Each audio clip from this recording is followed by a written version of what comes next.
భక్తులందరికీ హరే కృష్ణ. ఈరోజు చందనయాత్ర గురించి చెప్పుకుందాం. అసలు ఈ చందనయాత్ర ఎలా ఆరంభమైంది? అక్షయ తృతీయ నుండి చందనయాత్ర ఆరంభమవుతుంది. ఈ చందనయాత్ర ఎవరు ఆరంభించారు, ఎలా ఆరంభించారు, ఈ విషయాల గురించి చెప్పుకుంటాం. శ్రీ చైతన్య మహాప్రభులు వారి యొక్క గురువుగారి పేరు ఈశ్వరపురి. ఈశ్వరపురి వారి గురుగారి పేరు మాధవేంద్రపురి మహారాజ్. మాధవేంద్రపురి మహారాజు మొట్టమొదట ఈ చందనయాత్రని ఆరంభించారు. ఈ మాధవేంద్రపురి మహారాజు గోవర్ధన తటంలో భజన చేస్తూ ఉండేవారు. మాధవేంద్రపురి మహారాజు చాలా భజన నిష్ట కలిగిన వారు. అద్భుతంగా భజన చేసేవారు. రాధాకృష్ణుల్ని ఉపాసన చేసేవారు. సరే, తన భజన కుటీరంలో ఉండి భజన చేస్తూ ఉండేవారు. ఆకలేసినా కూడా ఎవరిని ఏమీ అడిగేవారు కాదు. సాధువులు సహజంగా రెండు రకాలుగా జీవనాన్ని పోషించుకుంటారు. ఒకటి మధుకురి, ఇంకొకటి అజగర వృత్తి. మధుకురి వృత్తి అంటే మధు అంటే తేనెటీగ, మధు అంటే తేనె, మధుకరి అంటే తేనెటీగ. తేనెటీగ ఏ విధంగా ఒక పుష్పం నుంచి ఇంకో పుష్పానికి వెళ్ళి పుష్పసారాన్ని సంగ్రహించి తేనెను తయారు చేస్తుంది. ఇంకొక వృత్తి అజగర వృత్తి. ఎవరిని ఏమీ అడిగేది లేదు. అనాయాసంగా అప్రయత్నంగా ఆహారం లభిస్తే దాంతో ఆకలి తీర్చుకోవటం. ఇది రెండవది. ఈ మాధవేంద్రపురి మహారాజు అజగర వృత్తి చేసేవారు. తన భజన కుటీరంలో కూర్చొని, ఇప్పటికి కూడా గోవర్ధన తటంలో మాధవేంద్రపురి మహారాజ్ భజన స్థలి, భజన కుటీరం అని ఇప్పటికి కూడా ఉంది. అక్కడ చెట్టు ఒక వటవృక్షం ఉండేది. ఆ వటవృక్షం కింద కూర్చొని భజన చేసుకునేవారు. అక్కడే గోవిందకుండు కూడా ఉంది. ఎక్కడైతే శ్రీకృష్ణుడిని అభిషేకించడానికి స్వయంగా ఇంద్రుడు సురభి ఆవుని తీసుకొచ్చి ఆ ఆవు పాలతోటి అభిషేకించారు. ఆ అభిషేకించిన స్థలమే గోవింద కుండం, గోవింద సరోవరం. అక్కడే వటవృక్షం ఉంది. అక్కడ కూర్చొని భజన చేసుకునేవారు. అనాయాసంగా అప్రయత్నంగా దారిని వెళ్ళేవారు. ఏమన్నా ఇస్తే గ్రహించేవారు. ఒకవేళ ఎవరు ఏమి ఇవ్వకపోతే ఎవరిని అడిగేవారు కాదు. వెళ్ళి భిక్ష కూడా చేసేవారు కాదు. కూర్చొని భజన చేసుకునేవారు. ఒకరోజు కానీ 2 రోజులు కానీ. అనాయాసంగా ఎవరైనా ఏమని ఇస్తే అప్పుడు స్వీకరించేవారు. ఇలా భజన చేసేవారు. ఒకసారి 3 రోజులు అయిపోయింది. చాలా విపరీతంగా వర్షం పడుతుంది. ఈ భయంకరమైన వర్షానికి జనాలు కూడా అటు ఇటు వెళ్ళేవాళ్ళు కాదు. ఆ పక్కనే ఆనూరు అనే ఒక గ్రామం ఉంది. ఆనూర్. ఈ పేరు ఎలా వచ్చింది? ఎప్పుడైతే శ్రీకృష్ణుడు గోవర్ధనగిరిని ఎత్తి వ్రజవాసిని రక్షించారు. ఆ సమయంలో గోవర్ధనగిరికి నైవేద్యం సమర్పించారు కదా. కృష్ణుడు ఆనోర్ ఇంకా ఏమన్నా ఉంటే తీసుకురండి గోవర్ధనగిరికి మనం సమర్పిస్తాము అని చెప్పి పిలిచారు. అందుకే ఆ గ్రామానికి ఆనూర్ అనే పేరు వచ్చింది. సరే, మాధవేంద్రపురి మహారాజు ఒకసారి 3 రోజుల వరకు కూడా వర్షం తీవ్రత వలన జనాలు అటు ఇటు వెళ్ళే వాళ్ళు కూడా తక్కువ. 3 రోజుల వరకు కూడా ఆకలిగానే ఉన్నారు. కానీ ఆకలిని సహించారు తప్ప మరి ఎక్కడికి వెళ్ళి ఎవరిని ఏం అడగలేదు. స్వయంగా కృష్ణుడు అనుకుంటున్నాడు, అయ్యో నా భక్తుడు ఇంతగా భజన చేస్తున్నారు, ఆకలి వేసినా కూడా ఎవరిని ఏం అడగడం లేదు అని చెప్పి స్వయంగా కృష్ణుడే దిగి వచ్చారు. ఒక మట్టి పాత్రలో పాలతోటి కృష్ణుడు వచ్చారు. వచ్చి ఓ మాధవేంద్రపురి మహారాజ్, ఓ మాధవేంద్రపురి మహారాజ్, ఓ బాబా, ఓ స్వామీజీ, ఓ స్వామీజీ అంటూ పిలిచారు. మాధవేంద్రపురి మహారాజు లోపల ఉన్నారు, భజన చేస్తున్నారు. ఎవరు నన్ను పిలుస్తున్నారు ఈ సమయంలో అని చెప్పి కాస్త బయటకు వచ్చారు. చూడగానే చిన్ని కృష్ణుడు, గోపాలకృష్ణుడు మట్టి పాత్రలో పాలు పట్టుకొని, స్వామీజీ మీరేనా మాధవేంద్రపురి మహారాజ్ గారు? నేనే. మా అమ్మగారు మీకోసం పాలు పంపించారు, తీసుకోండి. మీ ఊరు ఎక్కడా? ఇదే, ఈ గ్రామమే, ఆనూరు గ్రామం. అయితే మిమ్మల్ని ఎప్పుడు నేను చూడలేదు. నేను మా అన్నయ్య వస్తూ ఉంటారు ఆవులు తోలుకోవడానికి, ఈరోజు రాలేదు, అందుకే నేను వచ్చాను. మా అమ్మగారే, అయ్యో స్వామీజీ అక్కడ 3 రోజుల నుంచి ఆకలిగా ఉన్నారు, ఆయన కోసం పాలు తీసుకెళ్ళండి అని చెప్పి నాతోటి పాలు పంపించారు. ఈ పాలు తీసుకొచ్చి మీకు ఇస్తున్నాను. మా అమ్మగారు పంపించారు. మాధవేంద్రపురి మహారాజు పాలు మట్టి పాత్ర తీసుకొని ఎప్పుడైతే పాలు తాగారో ఆయనకు అర్థమైపోయింది, ఈ పాలు ఎన్నోసార్లు పాలు తాగుంటారు కదా, ఈ పాలు ఈ సాధారణమైన ఈ జగత్తులో ఉన్న పాలు కాదు, ఒక అద్భుతమైన బ్రహ్మానందము, ఒక అద్భుతమైన అనిర్వచనమైన ఆనందం లభిస్తుంది ఈ పాలు తాగడం వలన అని ఆయనకు అనిపించింది. వెంటనే పాత్ర ఇవ్వడానికి, ఓ గోపాలయ్య, గోపాల్ గోపాల్ గోపాల్ గోపాల్ అంటూ బయట పిలిచేసరికి ఇంకెక్కడున్నాడు కృష్ణుడు అంతర్ధానమై వెళ్ళిపోయారు. మాధవేంద్రపురి మహారాజు అప్పుడు అర్థమైపోయింది, స్వయంగా కృష్ణుడే వచ్చి గోపాల రూపంలో నాకు పాలిచ్చారని అప్పుడు ఆయనకు అర్థమైపోయింది. కృష్ణుడి యొక్క విరహంలో భజన చేస్తున్నారు. కృష్ణ కృష్ణ కృష్ణ, ఒక్కసారి కనిపించి వెళ్ళిపోయావు కదయ్యా, ఇంకొకసారి కనిపించాయా అంటూ భజన చేస్తున్నారు. ఈ పిల్లవాడిని నేను ఈ ఊర్లో ఎప్పుడు చూడలేదు, నాకు అప్పుడే డౌట్ వచ్చేసింది. మా అమ్మగారు పంపించారు ఈ పాలు అనేసరికి నాకు డౌట్ వచ్చేసింది, స్వయంగా కృష్ణుడే వచ్చారు, చిన్న కృష్ణుడు అని చెప్పి ఆయన భజన చేస్తూ అనుకుంటున్నారు. సరే ఈసారి వస్తే నేను వదలను అని అనుకుంటున్నారు. ఒక్కసారి కనిపించాయా కృష్ణ అంటూ అనుకుంటున్నారు. ఎప్పుడైతే భజన చేస్తూ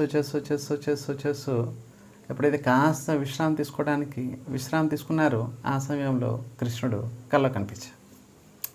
ఓ మాధవేంద్రపురి మహారాజు, నేను ఒకసారి వచ్చి పాలిచ్చి కనిపించకుండా వెళ్ళిపోయావు కదా, ఇంకొకసారి రా, నేను వదలను అని అంటున్నారు. నేనే ఈ గోవర్ధన తటం కింద భూమిలో నేనున్నాను.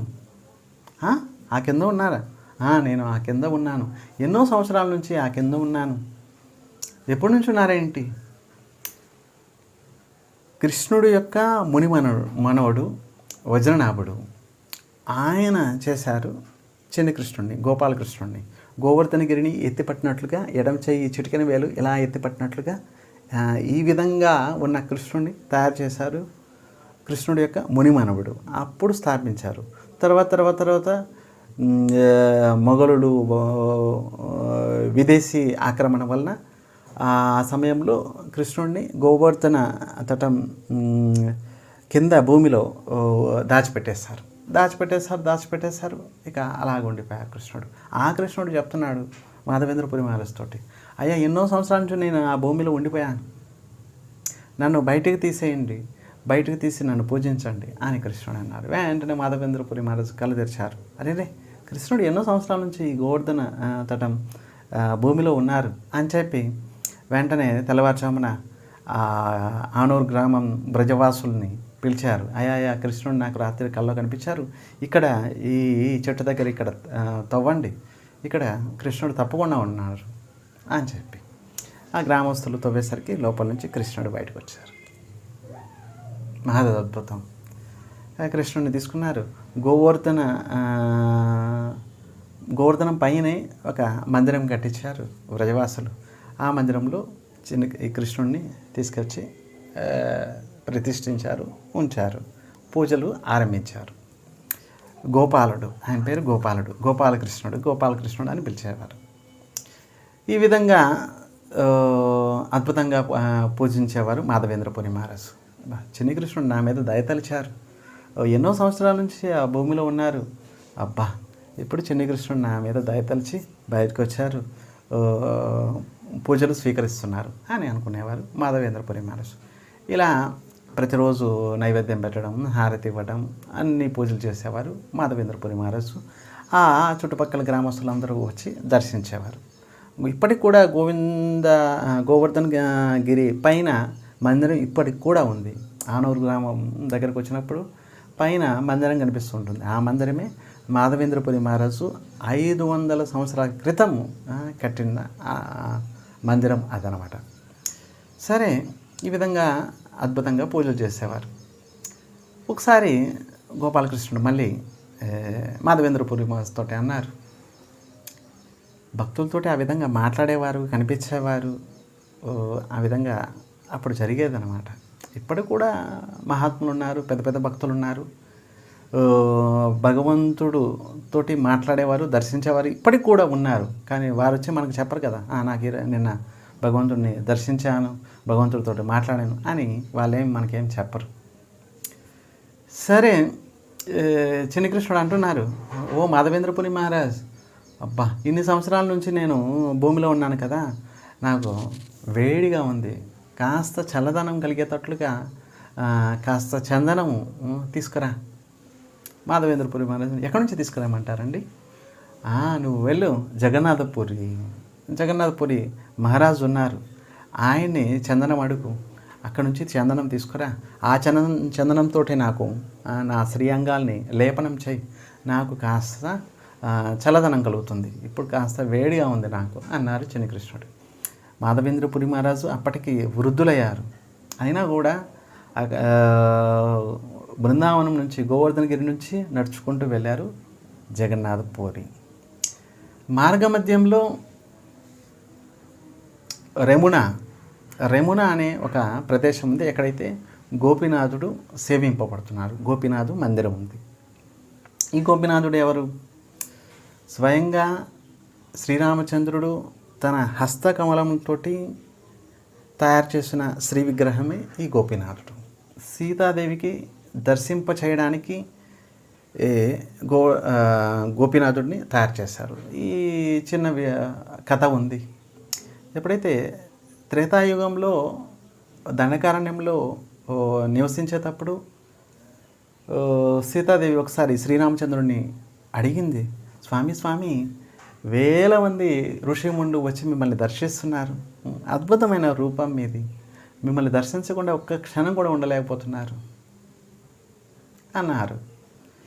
అప్పుడు శ్రీరామచంద్రుడు అన్నారు, ఓ సీతే, ఈ రూపానికే నువ్వు అలా అంటున్నావు, ఇక వచ్చే అవతారము శ్రీకృష్ణ అవతారము, అందులో ఇంకా అద్భుతమైన రూపం, కోటి మన్మథ లావణ్యం, ఇక ఆ రూపం చూసావంటే ఇక మూర్ఛితమై పడిపోతావు నువ్వు అని అన్నారు. అప్పుడు సీతాదేవి, స్వామి ఆ రూపం చూపించండి ఒకసారి, శ్రీకృష్ణుని రూపం ఒకసారి నాకు చూపించండి అని సీతాదేవి అన్నది. అప్పుడు శ్రీరామచంద్రుడు తన యొక్క బాణంతో తయారు చేశారు ఒక శిలని, శ్రీకృష్ణుడి రూపాన్ని ఇచ్చారు. కాస్త తయారు చేసేసరికి ఎప్పుడైతే సీతాదేవి దర్శించిందో నిజంగానే మూర్ఛితమై పడిపోయింది. ఇంత అద్భుతంగా ఉన్నారు గోపీనాథుడు.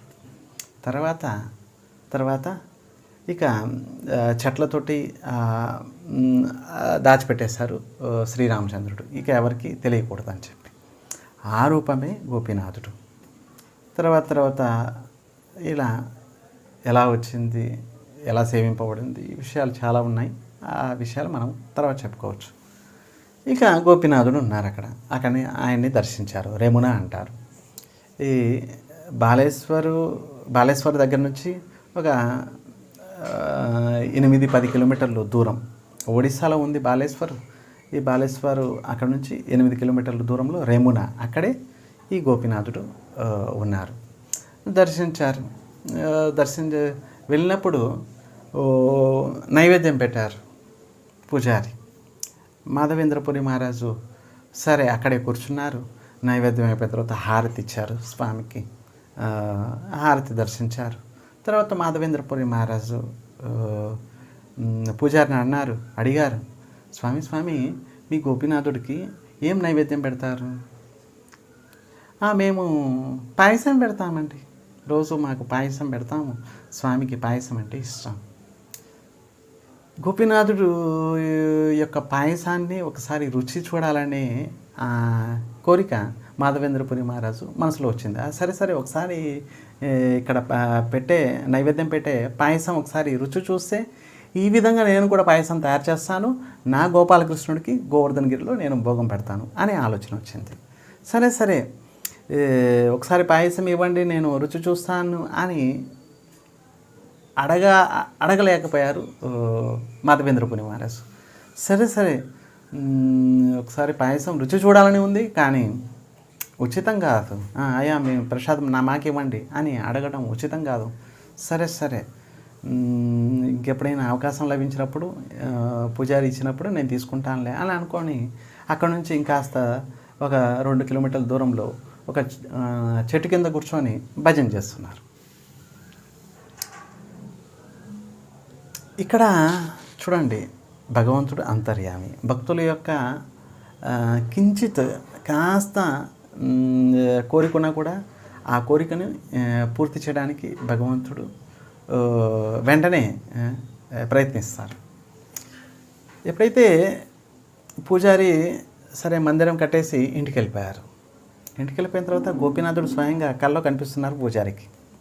ఓ పూజారి, నా భక్తుడు మాధవేంద్రపురి మహారాజు ఆ చెట్టు కింద కూర్చొని భజన చేస్తున్నారు, ఆయనకి పాయసం ఇవ్వు. పూజారి అన్నారు, ఇంకెక్కడ పాయసము, నైవేద్యం పెట్టిన అన్ని పాత్రలు. చూడండి, అక్కడ నైవేద్యము విశేషం ఏంటంటే వంట చేసినవి అన్నీ కూడా ఒక ఆకులో వడ్డిస్తారు.